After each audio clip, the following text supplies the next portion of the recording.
You ask Tiger to solve. This deals with linear equations with one unknown. The final result is y equals 45. Let's solve it step by step. Move the negative sign from the denominator to the numerator. Swap sides. Isolate the y.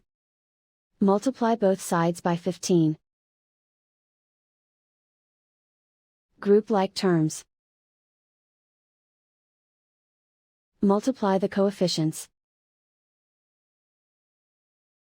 Simplify the arithmetic.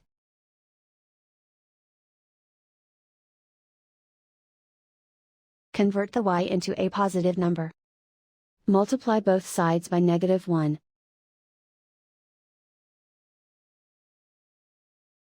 Remove the ones.